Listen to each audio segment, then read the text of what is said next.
Hello, thank you for joining us today for the third session of the Ukraine Dialogues, a 4-week short course. I'm Cameron Vaughn, a program coordinator at the Marine and Mike Mansfield Center and recent graduate of the University of Montana's Russian program. Joining me in moderating soon is Keegan Lundman, a senior studying history, Russian, and German at the University of Montana. She studied abroad in Kyiv for 6 weeks last summer to study Russian. The Mansfield Center is committed to issues of ethics and international engagement, and our programs are supported by people like you. We would like to express our appreciation to those that made a donation in lieu of a course fee. Your support allows us to continue providing impactful public programming, student scholarships, and aid to humanitarian causes. We would also like to thank the Missoula Community Access Television for recording today's discussion as part of a media assistance grant provided to us. We are honored to have with us today expert speakers to share the insight into the regional and global economic consequences of the war, including impacts to energy and commodity prices, financial markets, and inflationary pressures. Professor Oksana Nezhevenko joins us from Spain, where she is residing after fleeing her home in Ukraine. Professor Nezhevenko is a Mansfield Center alumna and is an associate professor at the National University of Kiev-Mohyla. Our featured speaker today is Ms. Joanna Shelton, Mansfield Center Advisory Board member. Joanna Shelton has taught several courses for the Department of Economics and other departments, Asia in the World Economy, China in the World Economy, and American Trade Policy and Politics. She is a senior associate in economics for the Center for Strategic and International Studies and previously served as UM's Marine and Mike Mansfield Center as interim director and also as senior fellow and adjunct Mansfield professor. Before joining she served as Deputy Secretary General of the Organization for Economic Cooperation and Development in Paris, France. Much of her career has been devoted to public service in Washington, D.C., including Deputy Assistant Secretary of State for Trade Policy and Programs. In the last part of today's session, speakers will address viewer questions today, so please pose your questions in the Q&A box. Professor Nezhevenko, let's begin with you.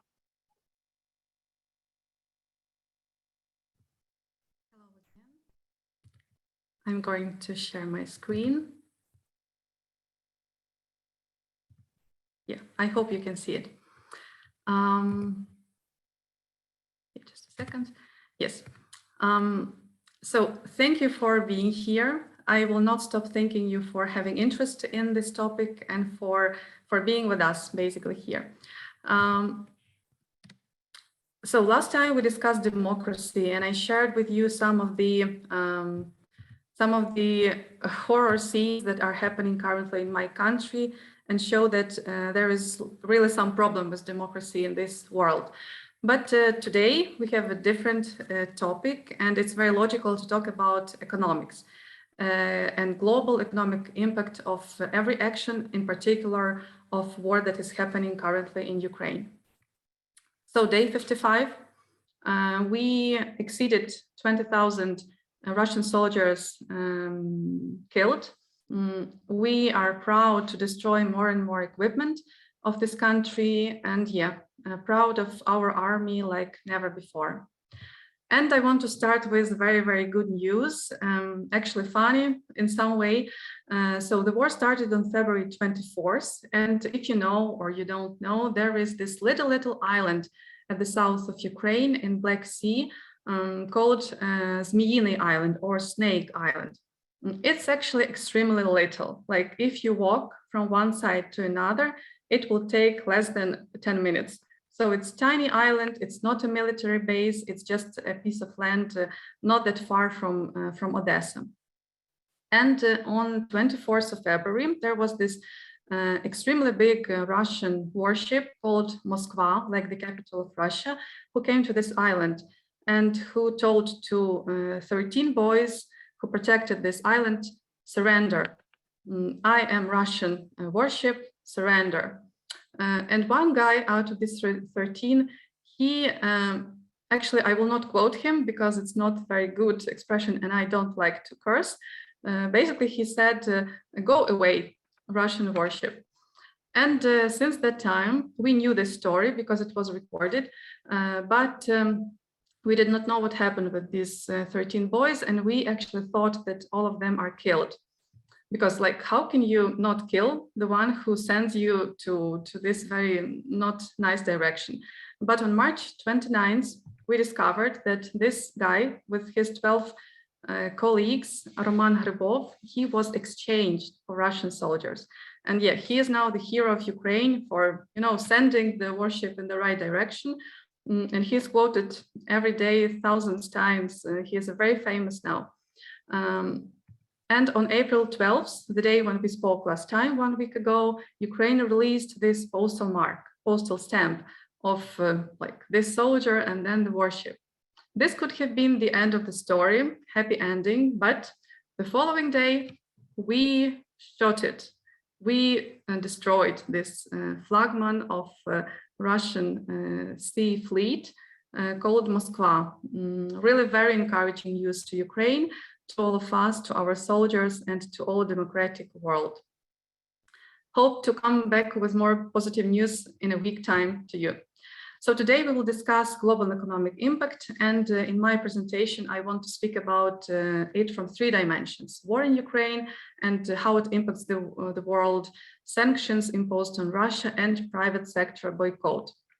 And I want to start with a brief intro about the economy of Ukraine. We are like very little country compared to other countries. The share of world economy that is devoted to Ukraine is 0.14%.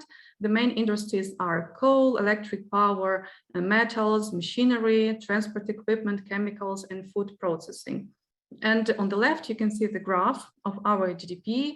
We were quite hit by financial crisis of 2008, and then 2014, Crimea annexation. This was also hard for our economy. And you see our GDP growth is fluctuating like all emerging and developing economies. And in 2020, it was negative, unfortunately, because we were hit by COVID. And our main trade partners are China, and you can see Russia is among them, and USA as well.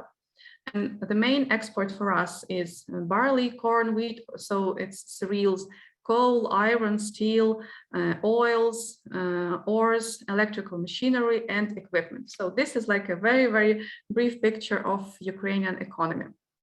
So what impact current war has on the economy of Ukraine?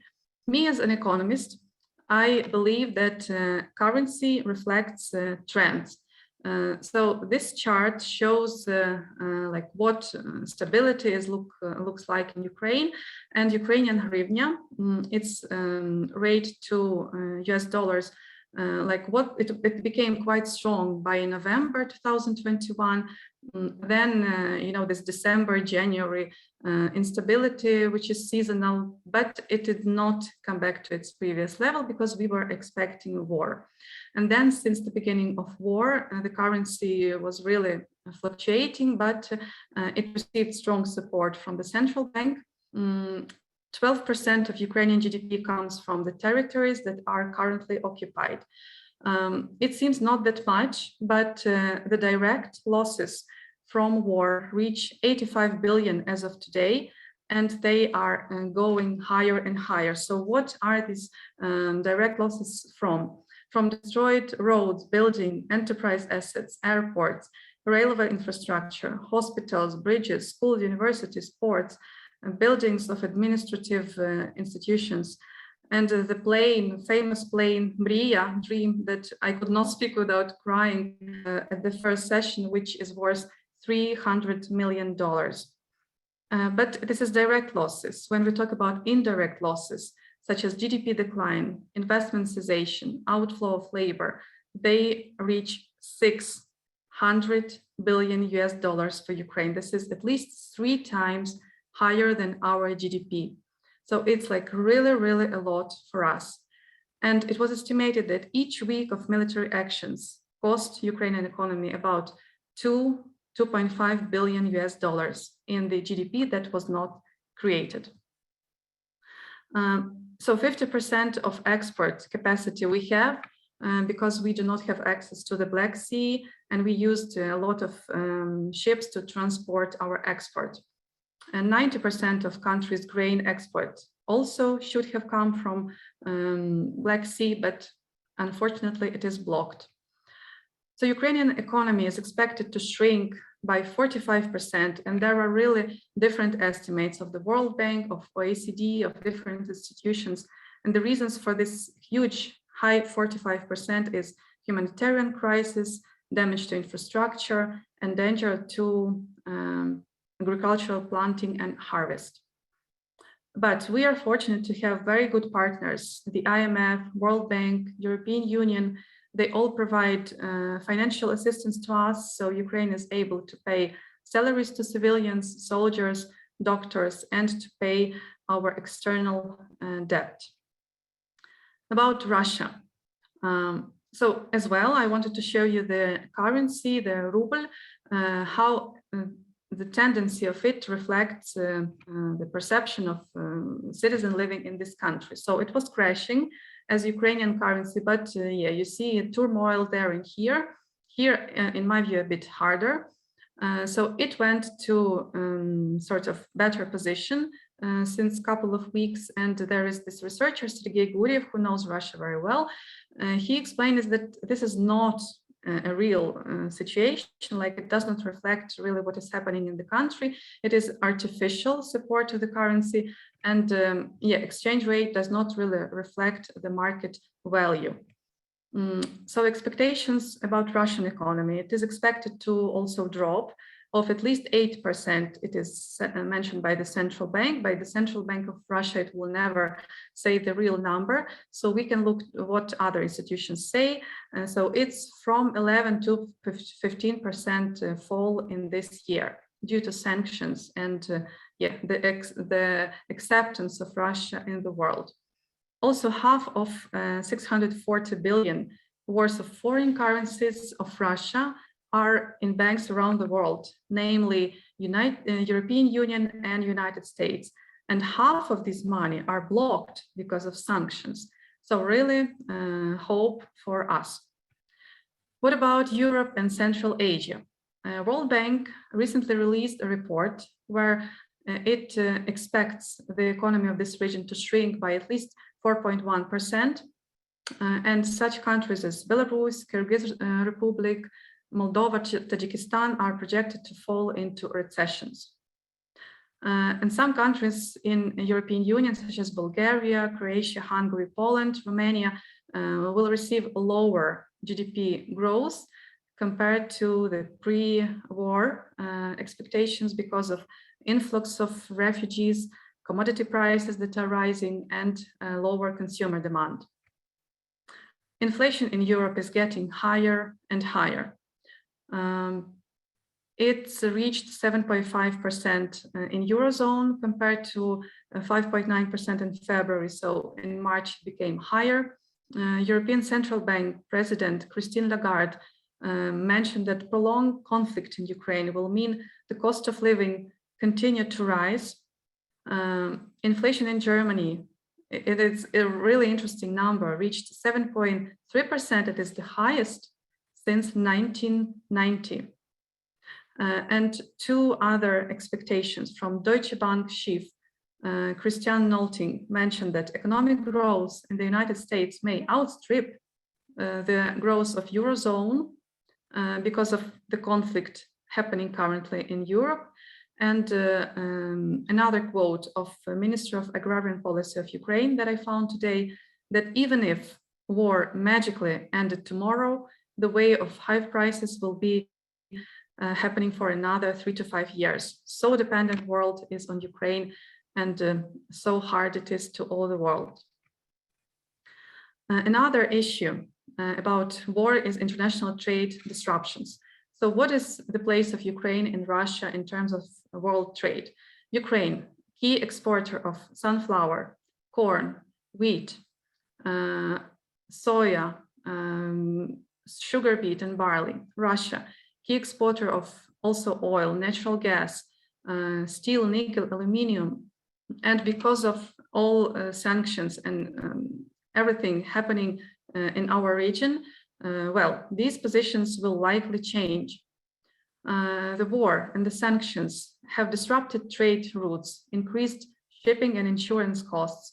Of course, it will impact very, very wide range of industries, food, automobiles, construction, etc. And here are just a couple of examples. Auto industry in Germany, which they really believe in very, very much.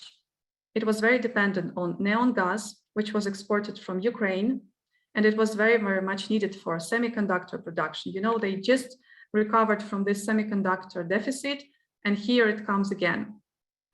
Palladium, which was exported from Russia as nickel. Again, sanctions, and this trade is blocked. So Germany and all European Union expects higher prices for cars and more CO2 emissions. Germany and the EU are thinking how to reduce their dependency on other countries. As you know, we all build our economies for so many years to create these global trade changes, global value changes. And now some countries, they thinking about make them not that dependent on other countries. So it will destroy world trade. And another example is Spain, where I lived a couple of days ago, and now I moved actually to France. So in Spain, everyone is worried about not having access to sunflower oil in the shops. You know, they don't like war in Ukraine because they don't have sunflower oil now, because Ukraine was one of the largest exporters of oil to Spain. What about oil and gas? Gazprom now sells 24% gas less compared to the same period of previous year.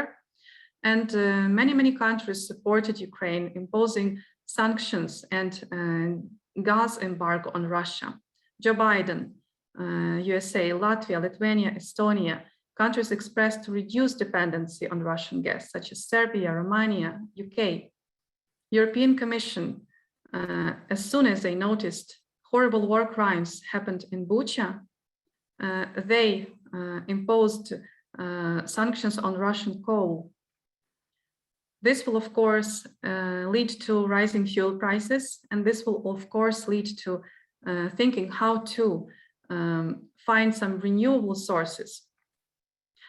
Human capital. I cannot leave this question unnoticed. Refugees from Ukraine, 4.7 million externally displaced. I do not really want to call us refugees, but we are in fact refugees.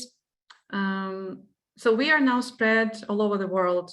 Half of this number of people went to Poland, most also went to Hungary, Moldova, Romania. Many of such as me are in France, in Spain.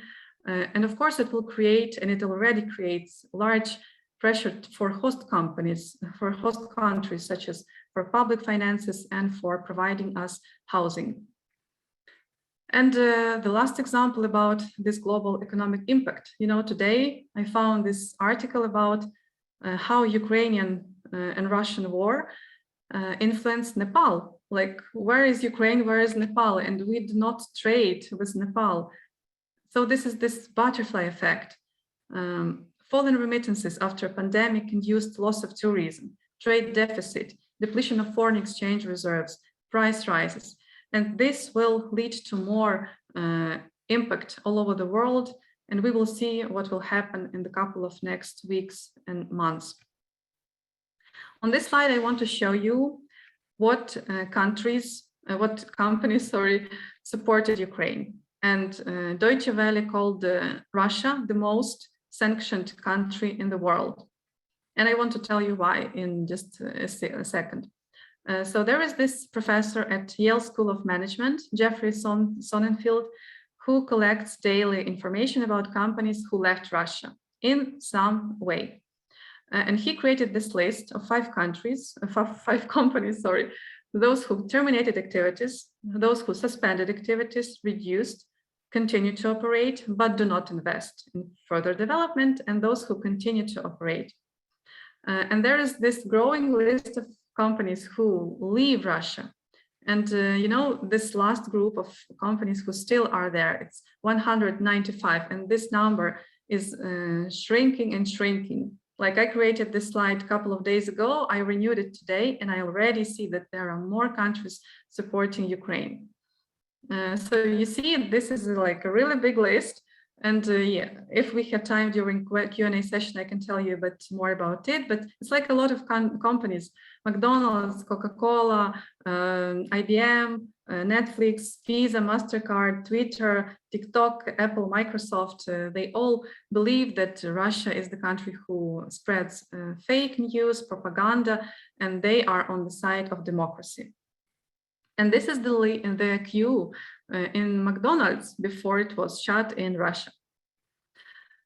There are still a couple of countries who support Russia, and we Ukrainians all over the world, we do everything to make them leave this market. Yeah, and we definitely do not buy from them. And you know, there is this like huge reputation loss to Russia, because some of very, very famous Russian who made their billions there, who left Russia, they do not want to be called Russians. For example, there is this article in Forbes. If you want to find it, you can search for it, where they quote these couple of people that I have on the screen, who asked Forbes not to call them Russians in their materials. And there are many more. It's just a couple of those who I found for this slide. But the biggest economic loss to all of us is, of course, people. You know, this is a very fresh grave that was made, and this photo was released a couple of days ago. It touches all of hearts all over the world, and we don't want it to be forgiven and don't want it to be forgotten. And finally, there is actually post-war Reconstruction Plan in Ukraine. I'm really amazed by our president, cabinet of ministers, and all the team, international audit companies, Ukrainian think tanks, parliamentary committees who gather and who plan how we will rebuild our country after the war stops. So all of the money that will come to our country, they will go to build houses, to invest in infrastructure, and to make our Ukraine as we remember. Thank you very much, and hope to discuss in the Q&A session. All right. Thank you so much for your presentation, Professor Nezhvenko, and we'll now turn it over to Professor Shelton. Well, thank you so much. I'll build on Dr. Nezhvenko's very thorough comments and look at the economic impact of the conflict on the United States, Russia, and the wider world. And I will say that there's going to be some duplication. Dr. Nezhvenko has really given a very, very thorough overview. The first thing I would say is that it's very important to remember that this conflict is coming on the heels of the COVID pandemic, which hit many countries very hard. Their economies were weakened, ours among them, and it showed how interdependent or interlinked the world is, showing how what happens in one country or region can have a big impact on the other side of the globe. Our discussion today also is very timely because this week in Washington, D.C., the IMF, International Monetary Fund, and the World Bank are holding their annual spring meetings. There will be 190 top economic officials from all around the world meeting either in person or virtually to talk about the state of the global economy. And not surprisingly at all, the war in Ukraine is a key topic of discussion, and they are putting a particular focus on how to help developing countries, the lower income countries, handle the economic impact of the war. Now, I'll break my assessment into two parts. The first will be to look at the shorter term impact of the war, and then secondly, look at some of the longer term effects. Looking at the shorter term impact of the war, the European Bank for Reconstruction and Development said recently that the war had triggered what they called the greatest supply shock since at least the early 1970s, and would have a severe effect on economies far beyond the immediate area of the conflict. Now, for those of you who don't remember and perhaps weren't even alive in the 1970s, that was a period when we saw OPEC oil producers substantially restrict supply. The price of oil shot very high, and the impact was ravaged economies around the world and many years of what was called stagflation, which was slower growth coupled with high inflation. Now, the war is already having a noticeable impact on the United States and other countries outside of Europe. Oksana has talked in particular about the effect in Europe. The most pronounced effects of the war are sharply higher prices for energy, food, and certain essential metals and minerals. These higher prices are feeding into already higher inflation in the United States and around the world, and they also jeopardize food security for lower income countries, especially in the Middle East and Africa. Now, the economic impact of the war stems from a number of factors. The first is, as Oksana has laid out very, very clearly, the damage from the war itself to Ukraine, to its factories, farms, roads, and other infrastructure. Second are the US and Western sanctions on Russia, which prohibit the purchase and trade of Russian products and cut Russia off from the West's financial system and our technology. A third factor is Russia's self-imposed export ban on certain products, especially to unfriendly countries, which certainly includes the United States and the West. And then finally, as Oksana also has mentioned, is the fact that Ukraine's seaports on the Black Sea, which handle most of the country's exports, particularly of grain, are shut down due to the Russian blockade. Now, the reason that the impact of the war on other countries is so pronounced is due to Russia and Ukraine's importance as suppliers of energy, food, and other materials. Again, we've already heard about how important a supplier Russia is for oil and gas, particularly to Europe. But energy markets are global, and as a result, energy prices are rising around the world. In addition, Russia and Ukraine together produce nearly 1/4 of the world's wheat, which feeds literally billions of people in the form of bread, pasta, and packaged foods. They're also big suppliers of barley, corn, sunflower oil, and other products. According to the UN's Food and Agriculture Organization, global food prices have soared to the highest level ever due to shortages stemming from the war. This means that countries like Egypt, Somalia, Mongolia, Kazakhstan, and other lower income countries, which rely on Russia and Ukraine for much or all of their imports of grain and vegetable oils, are going to see food shortages, which will of course increase hunger and humanitarian concerns. And food shortages and food insecurity can spill over into political unrest, as we've seen in the past in some of these same countries. Think of Egypt, for example. Now, last week, the World Bank, the International Monetary Fund, the World Trade Organization, and the World Food Program issued a joint appeal for urgent action to address the looming food crisis in developing countries. And these organizations are already offering billions of dollars in assistance for vulnerable countries and their people. Now, in addition to its impact on agriculture, the war will also hurt industrial producers in the United States and other countries. Russia and Ukraine lead global production of metals such as nickel, copper, and iron, and materials like neon, palladium, and platinum.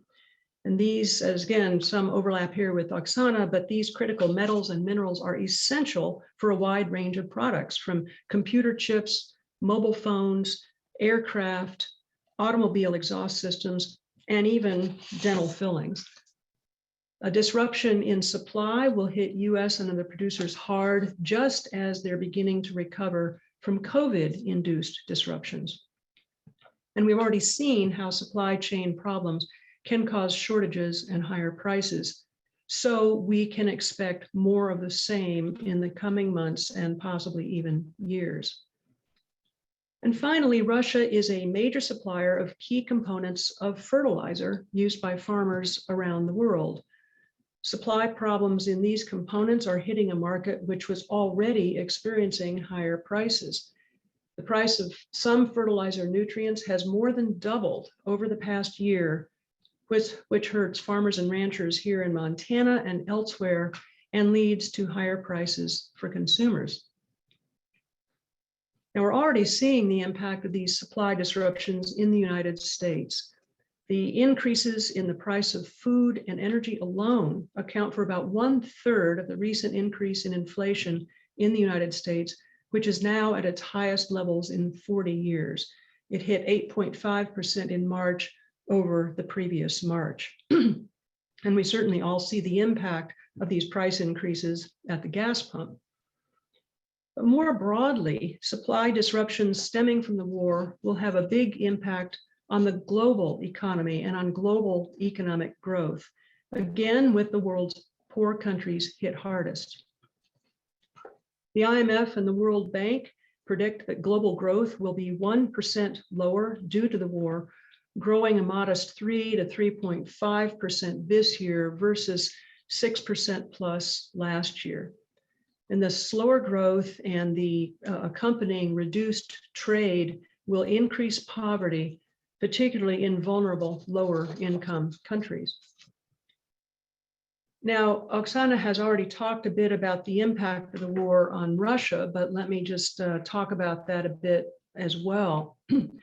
Certainly, Russia's war against Ukraine is having dire effects on Ukraine, but the United States and our allies and partners are seeking to impose steep costs on Russia for its unprovoked aggression. The economic and financial sanctions imposed by the United States and more than 30 other countries are the toughest and most wide-ranging sanctions ever imposed against another country. The degree of Western unity shown in imposing these sanctions surely came as a big surprise to Vladimir Putin and his advisors. I think they thought that we would not take the steps that we have, and the White House is already saying that more sanctions are on the way. Now, these sanctions, coupled with the hundreds of Western firms that have pulled out of Russia and the near total shutdown of trade between Russia and the West, are hitting Russia hard. Russia's economy is expected to shrink 10 to 15% this year with sharply higher inflation. Russia is heading towards a default on its foreign debt for the first time since the Bolshevik Revolution of 1917. And Russia will be increasingly isolated from the rest of the world over time, with deepening costs to its economy and its defense industries. It'll be many, many years before the United States and Western countries resume normal relations with Russia, and it will not happen as long as Putin is in power. So now let's look at the longer term impact of the war. This war, Russia-Ukraine war, will lead to some big changes in the global economy. Namely, we're going to see a partial reversal of the globalization that we've seen in recent years, with countries more closely linked through trade and investment. The globalization brought countries closer and closer together, but we're going to see a partial reversal of that. We are going to see a disintegration of the global economy into separate camps or competing blocks. I think broadly what we're going to see more of is market-oriented democracies joining together against autocratic countries. And then finally, as I noted, the world in the years ahead will see a complete isolation of Russia from the economies of the West. Now, some of these changes were already taking shape due to the challenge posed by China with its state-driven economy and autocratic rule. But Putin's unprovoked attack on Ukraine has strengthened Western determination to reduce our dependence on unfriendly or unreliable countries, especially for supplies of energy and essential raw materials and components for our advanced economies. US Treasury Secretary Janet Yellen said just the other day, our objective should be to achieve free but secure trade. And that's going to mean a number of things. It'll mean restructuring industrial supply chains to ensure that essential goods are produced in trusted partner countries. It'll mean entering into regional or sector-specific agreements with like-minded countries rather than seeking broad international agreements as we have in the past. And it will mean bolstering economic cooperation and ties between market-based democracies around the world. And we've already seen clear evidence of this increased cooperation among market-based democracies in the very swift and unified response by the United States and our partners to the threat posed by Russia, posed not only to Ukraine, but also to other countries in Europe and elsewhere. Now, those ties are very likely to deepen and endure, and this is something that Vladimir Putin certainly did not want to see, I'm sure, and I'm sure that China's Xi Jinping, who is watching this very carefully, also would prefer not to see this increasingly strengthened unity in the West. Now, I just want to close by saying to Oksana that our hearts go out to her and to everyone in Ukraine for the destruction and the loss of life that is taking place there. And we can hope and pray that Ukraine, when this war ends, we will see a free and prosperous Ukraine and a part of the world community. Thank you very much. Right. Thank you so much, Professor Shelton. We are going to transition now into our audience Q&A. So please remember to put your questions in the Q&A chat if you have any. Great. So we'll start this first question with Professor Nezhivenko and then move to Ms. Shelton for followed comments. Nancy Silliman asks, is anyone exploring the concept that the Russian assets, both physical and financial, that have been frozen or seized worldwide may be expropriated for the rebuilding of Ukrainian assets that were destroyed by the war? Yeah, this topic is being developed currently by Ukrainian economists, by Ukrainian activists, but by Ukrainian government. I really hope this can happen, and I know that, like, I wanted to tell too much today. For example, I wanted to show you lots of pictures of yachts and amazing castles that are blocked all over the world of Russian oligarchs and people who are connected to Putin, and they may be sold, and this money may be used for supporting Ukrainian economy in the future. So this discussion is being conducted, and I'm hopeful that it will happen. And I will just say to that, yes, I think many people are exploring that. And one thing I will point out is I noticed today in the Financial Times that Russia's central bank governor has said they are going to sue over the Western sanctions, which have frozen the central bank assets, about $350 billion worth of dollars, yen, euros, Swiss francs, etc. And they plan to sue and say you have no right to take them. But I think the record of lawsuits against sanctions of this nature show very clearly that when there is such a compelling need as we see today with Russia's unprovoked aggression, the chances of winning a lawsuit like that are very slim. So yes, I fully expect that there will be a lot of work undertaken to try to find ways to use some of these assets taken both from oligarchs and from the Russian government and put those towards the rebuilding of Ukraine. All right, our next question is from Jared Pietzmeyer, and it's addressed to Dr. Nezhivenko, saying, how do you see the environmental impact long-term as a result of the invasion affecting the agricultural and ecotourism resources of Ukraine? And maybe I just add, do we have more details about the plan for rebuilding that you mentioned? Yeah, so this is a very, very painful issue for us because, you know, environment and our land, it's like, you know, it's like our flesh and blood, and what is happening now, it's like they Russians, they move forward, and they don't look that these are forests, these are natural resource reserves. These are some critical resources, not only for Ukraine, but for all the world. And first of all, the longer this war goes, the more losses all the world will feel, not only Ukraine. And now there are very many explosions all over Ukraine, and the chemical compounds that are extracted in the environment are huge. It is really impossible to measure, I believe, because it is dangerous simply to measure all of these compounds. Also, I can add that there is still a threat of chemical and biological weapon.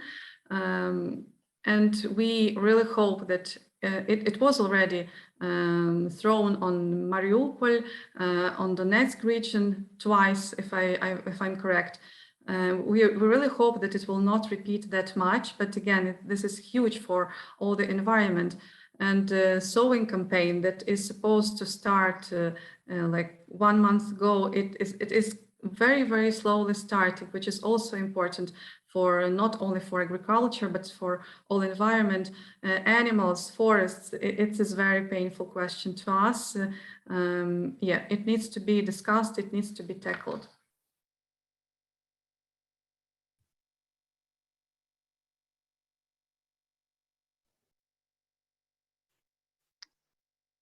And Ted Mead asks the question, what effects do you think the default on Russia's debt will have in Russia and worldwide? And we can start with Professor Shelton and then with Dr. Nezhibenko. Thank you. As I said, Russia has not defaulted on its foreign debt for more than 100 years. And when it did default back during the Bolshevik Revolution in 1917 and thereafter, those debts to Western investors were only repaid after the collapse of the Soviet Union, as we were trying to kind of reintegrate Russia into the world economy, but those large debts were an impediment. And so there was an agreement worked out in the 1990s to settle those debts that had been incurred when Russia defaulted in 1917. Right now, one of the reasons that Russia is about to default on this debt is these are debts that are denominated in dollars or other Western currencies, not rubles. And initially, as part of the US sanction plan, the United States allowed Russia to continue making payments on its debt, so interest payments that were due, using dollar assets that were based in US banks or elsewhere. But 2 to 3 weeks ago, the Biden administration, in an effort to toughen the sanctions, said that they would no longer allow Russia to draw on those dollar assets, even to repay its debt. So Russia has now been saying, well, we're going to repay this interest on our debt in rubles. And you can accept the rubles so that we're not in default, but that is still a default because those are owed in foreign currencies. What will happen is investors and others who have bought Russian bonds and other assets are going to lose money on this. And so it'll have a ripple effect. If a bank or a company has bought these bonds, they're no longer going to get money from it. So think of yourself or think of an individual who has, if you're a retiree and you have money coming in from interest payments, they would no longer get those payments. And so it'll have a ripple effect around the world. The impact too will be more pronounced on Russia because already all lending to Russia from other countries has been stopped through sanctions. But even if Russia comes out of these sanctions, investors will still be more leery about investing in Russia. So as I say, it's going to have a ripple effect on those who hold that debt and who are expecting those payments. And it will certainly eventually harm Russia as well. Thank you. Well, I really cannot add anything because the answer of Professor Shelton was so correct, so complete. I just can say that, well, if there is default of Russia, no, when there is default of Russia, I will be really very happy because they would need to stop this horrific war because of loss of resources. So yeah, this such an answer from my part. Sorry that it's not very economical, but it's very personal.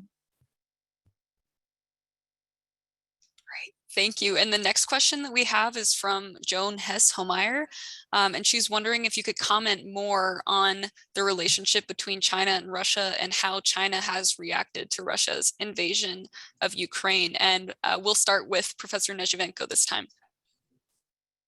Well, I told to Professor Shelton before that I'm totally not an expert in China, and please let me switch this word to Joanna. Thank you. Yes, actually, I do focus on China a great deal. And the world is certainly watching what China is doing or not doing in the case of this war. It was really interesting in the speech that Janet Yellen gave to the Atlantic Council just a few days ago. She very pointedly called out China for its effort to sit on the fence here. She said, you have entered into this great friendship with Russia. And so why don't you use that friendship to help bring an end to this war? And what China does in this war, the rest of us will be watching to see where China is. It's this kind, and basically what China has been doing, they did enter into a great friendship with Russia shortly before the Olympics. And they have been increasing their ties. It's been, I think, more a relationship of convenience because there's a lot of suspicion between the two, and it's sort of mutually advantageous to both Russia and China to be seen working together, particularly against the United States and the West. But I think this war in Ukraine is bringing a degree of chaos and uncertainty to the world that China did not expect. Xi Jinping has been, he's aiming for a third term, an unprecedented third term this fall. He needs things to be stable and calm for him to get that third term. And so he's certainly going to be concerned about what's happening in Russia and Ukraine, but also he is very carefully watching, as I say, this very strong unity among, I'll call them Western countries. Obviously, it's not all West, it's Asia, et cetera.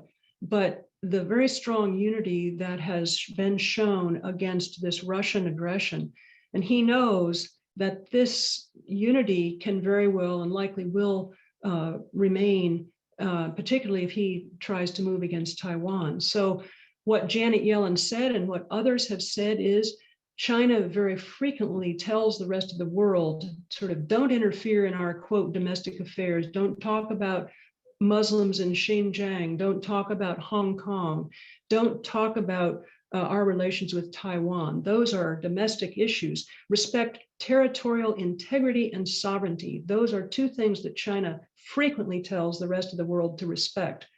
If they are not prepared to respect Ukraine's sovereignty and territorial integrity now, why should anybody then give that degree of respect to China, particularly when it comes eventually to Taiwan? So China is trying to play a very, they're walking a tightrope, and time will tell how long they continue supporting Russia, but I think they're going to keep their oar in with Russia for some time to come. If I may add, please, there was a communication between Ukrainian government and the Chinese government, and they did mention that they will not intervene in the relationship between Ukraine and Russia. So we hope this is a positive sign for us. They also send a message that please do not compare Taiwan and Ukraine because these are different issues. And, you know, my final observation as an economist and as a Ukrainian, as a patriot, is that in the relationship between Russia and European Union, Russia is very rigid, like they lead, they dictate prices, they do not like negotiations, it's either my way or highway. So this is Russia and the European Union. But when it comes to China, in my view, now China leads. So as I mentioned before with the Professor Shelton, it's interesting to observe where China will go. Will they use this opportunity to sort of change balance of power in the world? Thank you. Our next question comes from Robert McCoy, who is asking about the Russian reactions to being sanctioned. He says, if Russia comes to feel that its very existence is threatened by sanctions, could we expect potentially a much wider war as well? Could we expect the level of war to increase the more threatened they feel? We'll start with Professor Nezhivenko. So I think yes and no. First reaction is yes. And they expected these sanctions to hit them not as hard as it caught and will be catching in the couple of next weeks and months. So they continued fighting Ukraine. And currently the second big wave of war is happening in the east of my country. But if there are really many sanctions as they are happening, like all Russian people are cut off from Visa and MasterCard, like they cannot use their credit bank cards. And this is huge. And if there are more and more companies joining this boycott, if there are more and more governments imposing sanctions on them, they will be just really like feeling we cannot do that. So I believe sanctions should increase.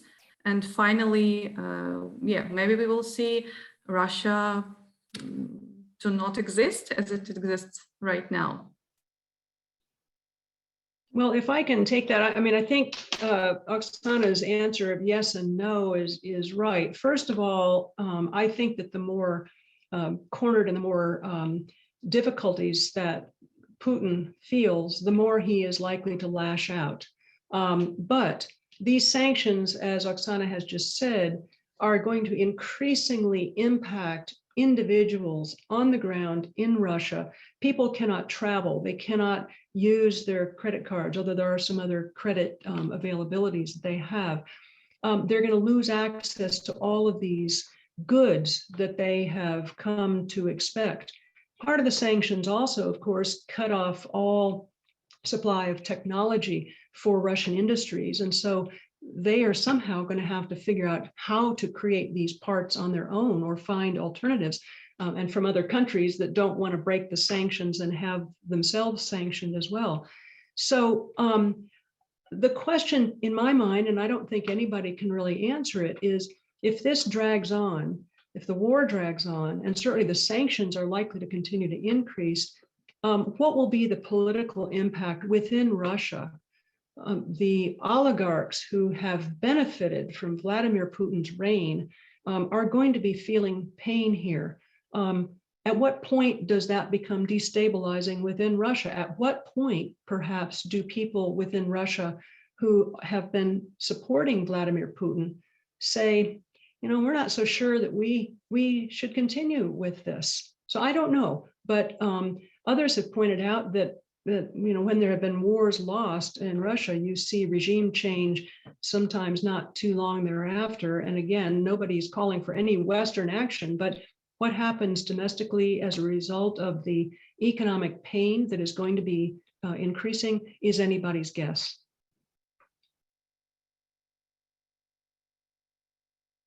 Great, thank you. And we're moving on to our final question now.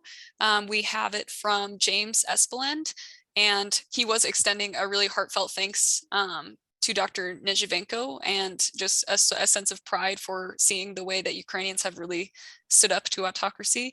And he is also wondering sort of what drives Ukrainians. Is there the legacy of authoritarian rule that is sort of one of the things that's igniting this fire in Ukrainians to fight back. Maybe for people who weren't here in the last couple of weeks, Dr. Nezhuvenko, you could comment on some of the more recent events in the past decade that might have also ignited this sort of patriotic fire. Question, you know, you made my heart beat so fast because it touches my heart, the fact that you notice this ignite in us. Well, we protect our home, and that's all we can do. That's the reason we are so much impressed, so much hopeful. And what about past 30 years since the collapse of Soviet Union? Well, you know, I was not raised in a patriotic way. Like I was not really talking Ukrainian until I was 18, when it was my choice. We were all like, you know, floating in this Ukrainian or Russian choice. But when I learned my history, my Ukrainian history, how many times we were banned to speak Ukrainian language, how many times we were banned to read Ukrainian books, how many times our history was rewritten in Russian Empire way or Soviet style, it made me all question which path do I want to go? How many writers were killed because they thought Ukrainian way?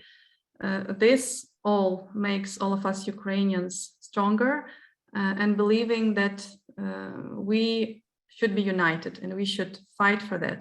And this battle right now with Russia, it's actually a chance for us to show all the world that Ukraine is Ukraine. And, you know, finally, and I will end with that, you know, sometimes when I was abroad and I said, I'm from Ukraine, and people said, oh, that's like part of Russia or what? And I could not fight with this statement because I was too little. Now everyone knows what is Ukraine. And now Russian people sometimes say they are Ukrainians because they don't want to be treated as Russians. So thank you for the question. Yeah, it was really good comment from your part. And if I could just leap in on that, I was, Dr. Nezhuvenko and I were speaking briefly before we actually went live, and I was telling her, again, just as the last questioner suggested, just how much the rest of the world is in awe and respect of what Ukraine is doing and the strength being shown, the leadership being shown. And you're right, everybody at this point in the world knows who Ukrainians are and what Ukraine is. And as I say, we just hope that this will emerge with an ending that allows Ukraine to determine its own path in the future and a free and prosperous Ukraine. So again, it really is inspiring to everyone around the world. All right, a big thank you to our speakers, Professors Oksana Nezhuvenko and Joanna Shelton. We look forward to next week's session featuring Senior Mansfield Fellow, Dr. Stephen Levine, and James Compton, a UM graduate student in the Department of History who will speak to geopolitical implications of the war, particularly looking at the relationship between China and Taiwan. Professor Nezhuvenko will be joining us then as well. And thank you to all of you who joined us today. Take care, and we hope to see you next week for our final week.